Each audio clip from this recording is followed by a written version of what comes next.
সুষ্ঠু নির্বাচনের প্রতিটা বছরেই আমাদের এখানে প্রক্রিয়া হয়, কিন্তু সেভাবে সুষ্ঠু নির্বাচন হয় না। তো আমরা যদি মনে করি যে সুষ্ঠু নির্বাচন আমাদের দরকার, সেই ক্ষেত্রে অবশ্যই প্রশাসনিকভাবে সঠিক ভূমিকা এখানে আমাদের প্রয়োজন।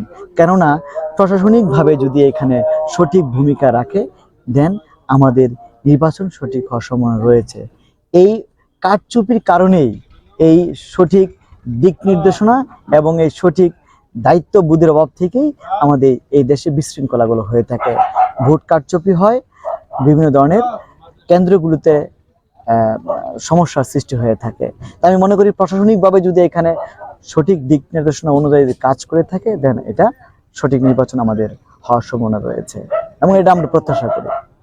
এই দেখেন, আমাদের নির্বাচনে যারা প্রতিনিধি হিসেবে এখানে নির্বাচিত হয়, তাদের অনেক ক্ষেত্রে তারা মানে এডুকেশনাল ব্যাকগ্রাউন্ড তাদের অনেক অনেক অংশে কম থাকে। সেই ক্ষেত্রে তারা সেই মুভমেন্ট, সেই পরিস্থিতি তারা সহজে মোকাবেলা করতে পারে না। আসলে এখানে আমাদের যে দাম্ভিকতা আছে, দাম্ভিকতার বিষয় কিন্তু এখানে নির্বাচনে ব্যাপারটা নয় হচ্ছে এটা কি মেধা, মনন এবং বুদ্ধি প্রজ্ঞা দিয়ে আমাদের এটাকে মোকাবেলা করতে হয়। সেই ক্ষেত্রে অবশ্যই তাদেরকে মেধাবী হতে হবে। প্রতিটা নির্বাচনে যারা এবারে আসবে এবং যারা নির্বাচনের জন্য যারা প্রস্তুতি নিচ্ছে, অবশ্যই তাদেরকে শিক্ষিত হতে হবে, সুশিক্ষায় শিক্ষিত হতে হবে, যারা মানুষের জন্য কাজ করতে পারবে, মানুষকে দিতে পারবে, দিতে জানে এবং তাদের মেধা, বুদ্ধি, মনন দিয়ে সেটাকে পরিচালিত করার তারা ক্ষমতা রাখে।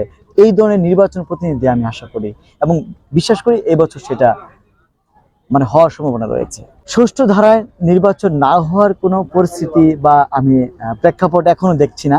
কেননা আমার মনে হচ্ছে অবশ্যই সুষ্ঠু ধারায় আমাদের নির্বাচন পরিচালিত হবে। আমার মনে হচ্ছে এটা, কেননা মনে হচ্ছে দেশে যে ফ্যাসিস্ট আমল আমরা পার করেছি, যে ধরনের